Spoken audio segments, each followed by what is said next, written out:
Kate Porras. I work for the Grand Junction Police Department, but the reason that I'm here is because our police department actually runs the 911 center for all of Mesa County.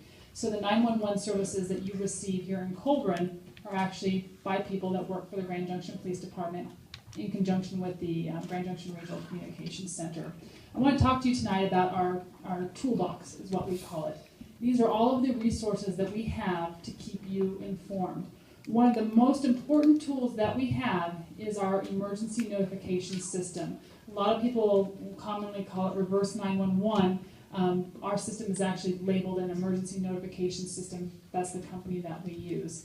The reason that this is so important is that in an emergency, our 911 center may need to send you critical information that you're going to need. But the only way that they can do it, unless you sign up, is through your landline phone.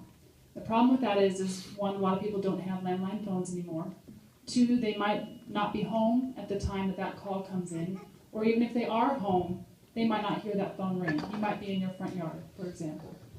The emergency notification system, which requires you to go in and register, will allow us to contact you not only by your landline phone, but also by cell phone, text, and email. We realize that this is an area where there isn't great cell phone service, but you got to consider that you're not always at your house. You might be in Grand Junction one day and we send out an alert, and I bet that you'd still want to be able to know, even if you're in Grand Junction, if there's an evacuation order for your house or a call to move to higher ground, those types of things. That's why this is so important. What we're doing tonight, just to make it a little bit easier, is we've created these short forms. Many of you filled them out on your way in. If you have not received one yet, we have them at the back table. Please take just a couple of minutes to fill out this information and give it to the ladies at the back table. We will then go in and set up your account online for you so that you don't even have to worry about doing that. Just give us the information and we'll get it submitted for you. This is critical, the sheriff said right at the beginning of the meeting, for anybody in Mesa County, not only because we might be talking about floods or landslides, but fires, law enforcement events. We use this for a number of different critical events in Mesa County. So not only should everybody in this room be signed up, anybody else that you know that lives in Mesa County should sign up as well. So this is for emergencies.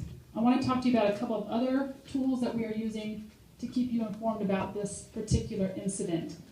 There are some flyers on the back that list some of these phone numbers, websites, those types of things. The first one on the sheet is the Colburn Community Hotline. What we've done is set up a phone number for you to call to get the latest updates on wherever we are with this incident. During the day, business hours, we'll have that phone line staffed so that someone can answer that call and give you an answer directly. However, if it's 11 o'clock at night and you have a question, feel free to call that number, listen to the recording, which will have the latest updates from the incident, and then leave a message, and we'll return that call as soon as possible and hopefully be able to get your question answered. The National Weather Service phone number is on here as well.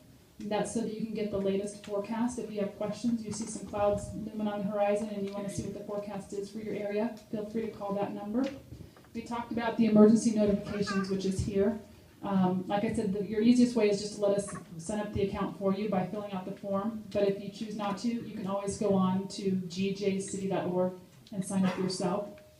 And then finally, at the bottom is the website for the Mesa County Joint Information Center.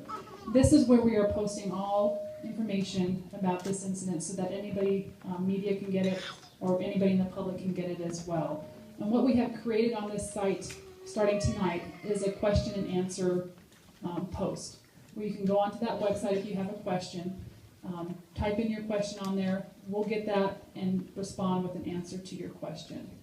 So the whole goal is to use as many tools in our toolbox as possible to keep you informed.